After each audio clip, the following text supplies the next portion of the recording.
think Crawford is way better than Floyd Mayweather. We already know. We knew Crawford is a great fighter.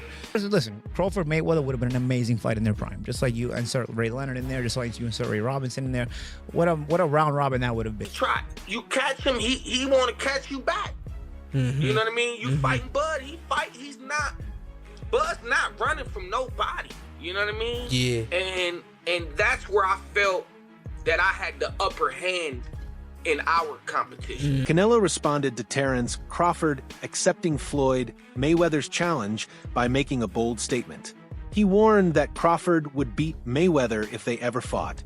According to Canelo, Crawford is the superior fighter at this stage and fully deserves recognition for everything he has accomplished.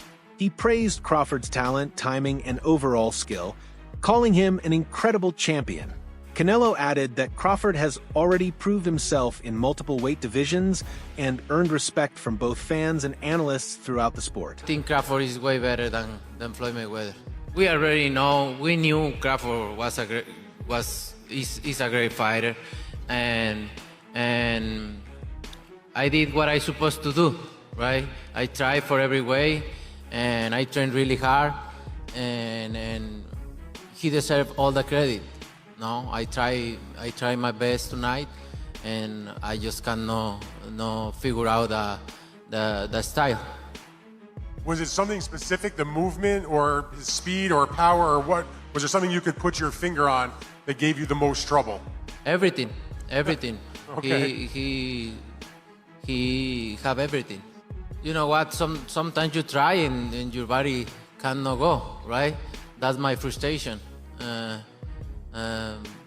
Maybe I can figure out Crawford, but my body cannot go anymore. So I try it, but my body just not let me go.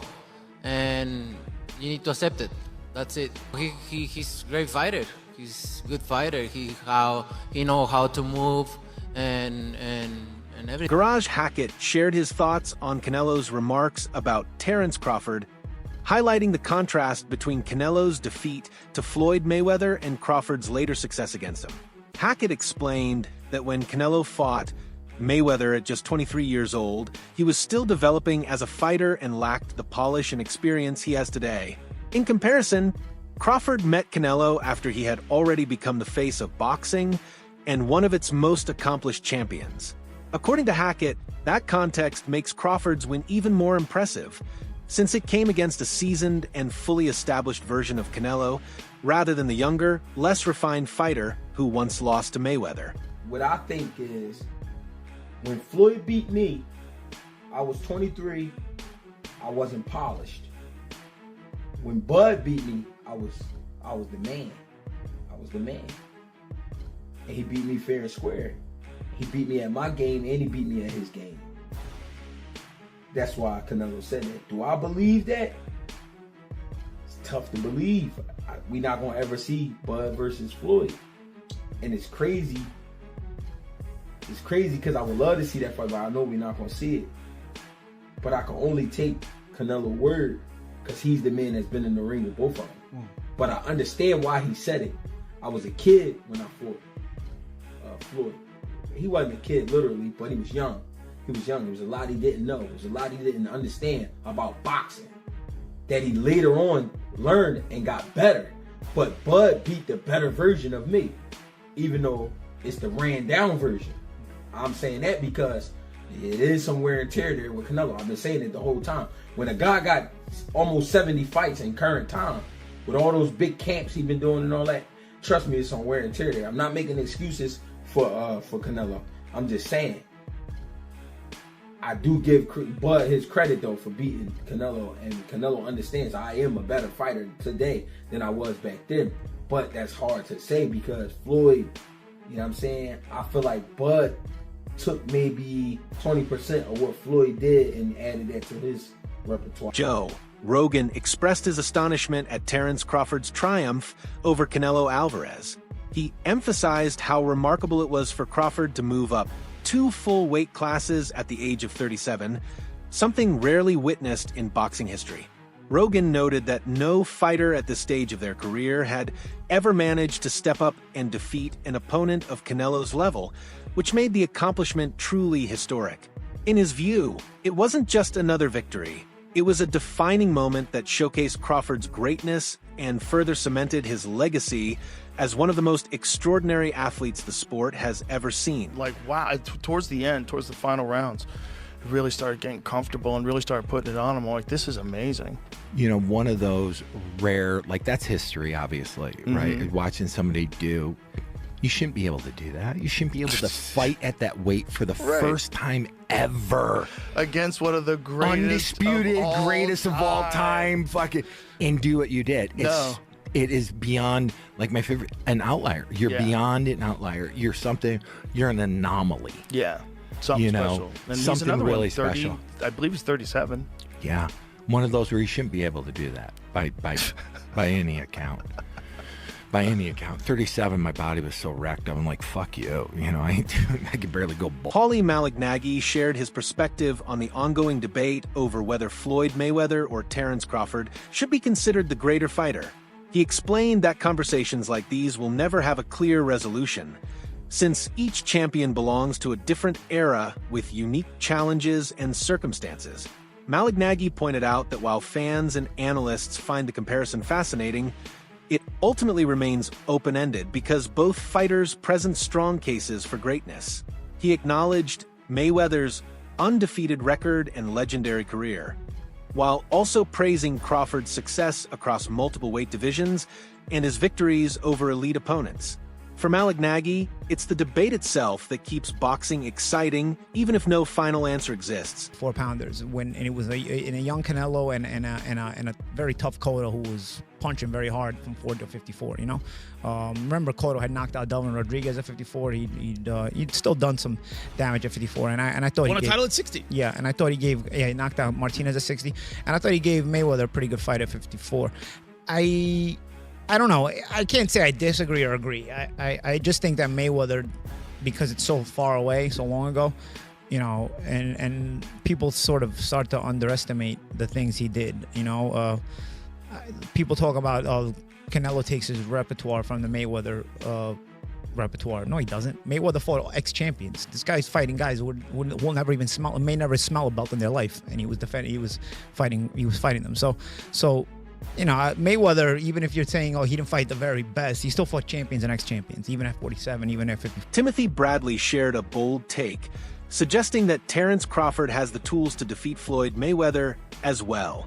According to Bradley, Crawford combines intelligence, adaptability, power, and technique in a way that could break through Mayweather's legendary defense. He explained that Crawford's ability to make adjustments mid-fight, along with his precise timing, would pose serious problems for Floyd, even at his very best.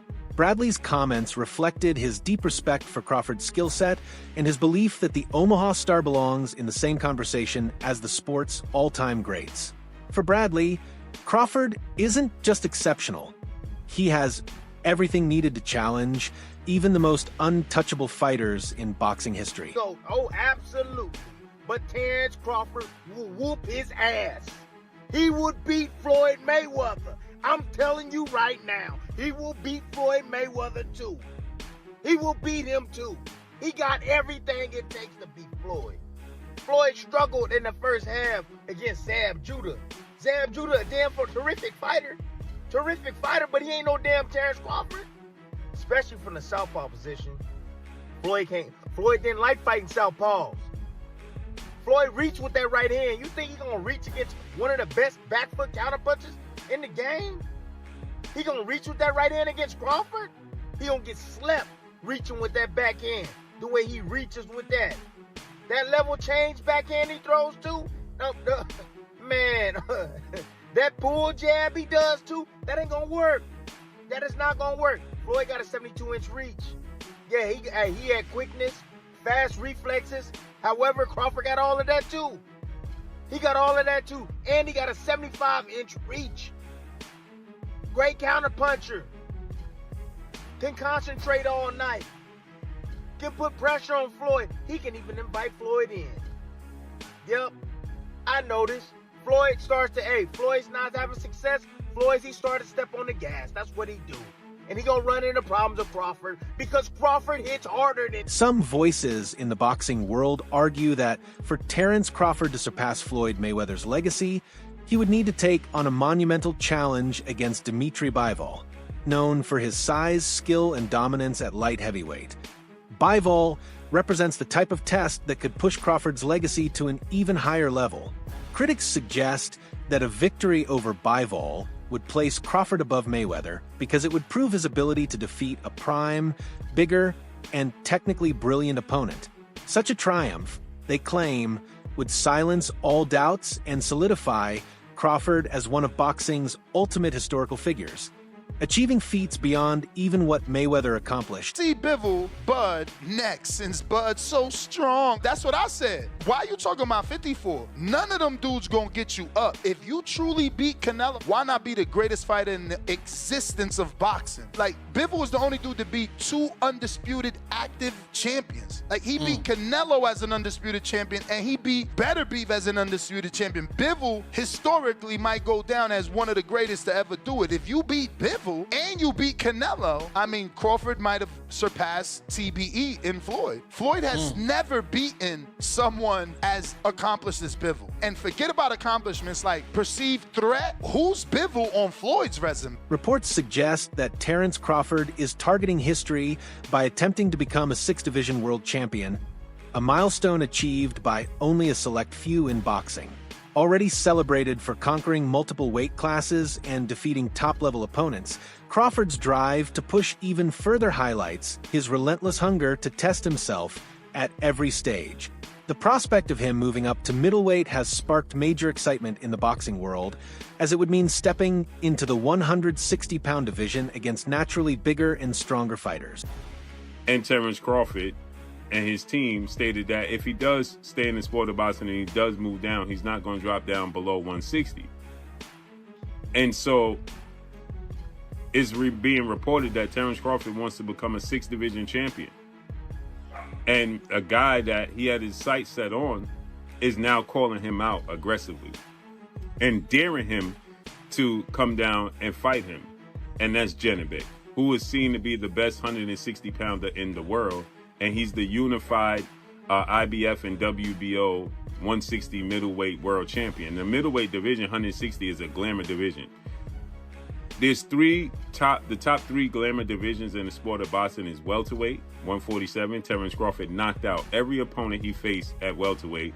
And Janibek Alam Canuli has stepped forward with a direct challenge to Terence Crawford, daring him to move up and face him at middleweight. The undefeated champion, who is quickly building a strong reputation, views this as a chance to secure a career-defining showdown with one of the greatest fighters of this era. For Crawford, accepting such a challenge would not only be about legacy, but also an opportunity to prove his dominance in yet another weight class. Whether or not the matchup becomes reality, the possibility alone has sparked major debate among fans and analysts, making Crawford's next move one of the most closely followed storylines in boxing. And became undisputed there. The next glamour division is middleweight, 160, that Marvin Hagler, made famous, many middleweights, Sugar Ray Robinson. It's a glamour division, right? Sugar Ray Leonard moved up there, Tommy Hearns, that's a glamour division.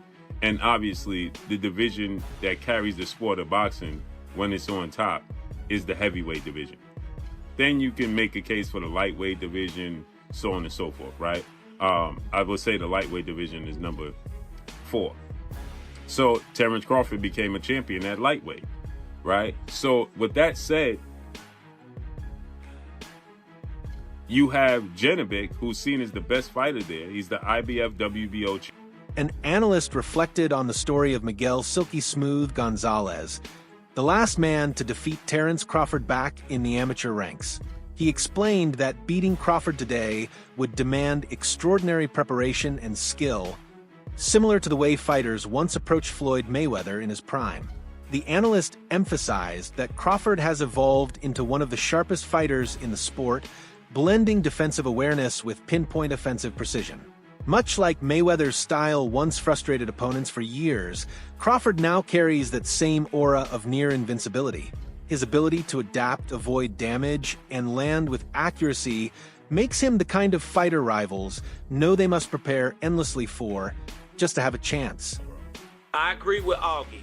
With what he said about Floyd, I'm going to say about Crawford.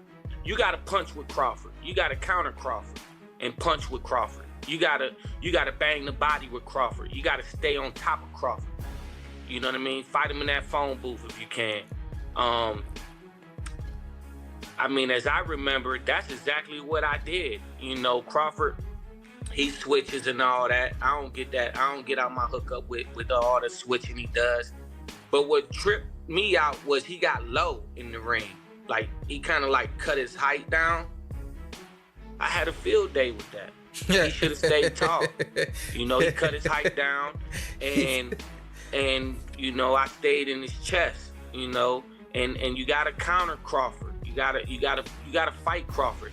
And what I always thought about Crawford was he's easily taken out his hookup. I thought, you know, maybe he fought his fight. I thought he fought my fight. Yeah, I was gonna say I think he grew out of getting out of his hookup. I think I think he learned how to just kind of adjust and do what needed to be done more so. Break that down for us, guys. What do you guys mean the hookup? Break that down for us. So yeah, you know what? Getting caught up in a war? I'll go ahead, Miguel. Like break down Bud getting caught out of his hookup. Well, you know, with Bud, I thought, you know, but you can easily get Bud to fight you. Back in the day. Yeah. And you know, Gamboa, you know, showed parts of that. You know, and Bud, all his fights, Bud fights you. Yeah. Bud gets, you know what I mean? Every fight I see Bud fighting, even still to this day, but I totally understand what Sean's saying. For sure. Bud's the truth. But when I see Bud fighting, you catch him, he want to catch you back. Mm-hmm. You know what I mean? You fighting Bud, Bud's not running from nobody. You know what I mean? Yeah. And that's where I felt that I had the upper hand. Brian Bomac McIntyre, Terence Crawford's longtime trainer, shared his thoughts on the victory over Canelo Alvarez. He described the fight as a straightforward win for Crawford, stressing how thoroughly they had prepared for every possible situation. Bomac also addressed the criticism surrounding Crawford's career decisions, noting that fans and analysts are always suggesting opponents they believe he should face. When Crawford doesn't take those exact fights, some accuse him of ducking. McIntyre dismissed those claims, insisting that Crawford is simply following his own path rather than trying to meet other people's demands. He argued that Crawford's legacy should be defined by the consistent success he has delivered inside the ring, not by outside expectations. Because of the weight, he should be okay because he's the naturally bigger man. But someone like Crawford, obviously, who's done what he's done, you have to be on the top of your game. And I felt with Canelo, it was probably too many single shots that he was throwing, but he wasn't throwing the usual singles and backing it up because he was getting counted. He wasn't allowed to. Yeah, it wasn't just that Canelo was bad is what I'm trying to get at. Crawford was absolutely sensational on the night and the deserved winner and one of the best. Because the other side of the argument would be that they actually thought they might be getting Crawford at the right time because he hadn't fought for a while and had some particular surgery.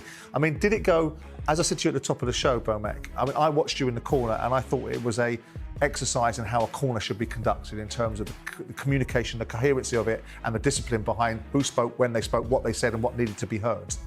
Did the fight go exactly as you had mapped out in your mind and what you thought would manifest itself? Is this your last fight? You know, which really annoyed me with Max Kellerman going in and making that the stop part of his questions.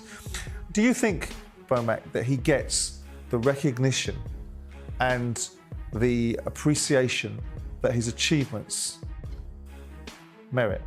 Definitely not. Definitely not. Why do you think that is? I think because of the simple fact that Terence is his own man. You know, he knows the path that he wants to go. And some of the boxing critics or some of the boxing people around boxing figure he should go this route or he should go that route. When he didn't go that route and he went this route, he's ducking the other middleweights. I mean, the other welterweight, so he's ducking 140 pounder. No, he's not ducking him. He's just not available. Well, he should have went this way. I didn't want to go that way. I wanted to go this way because that's the way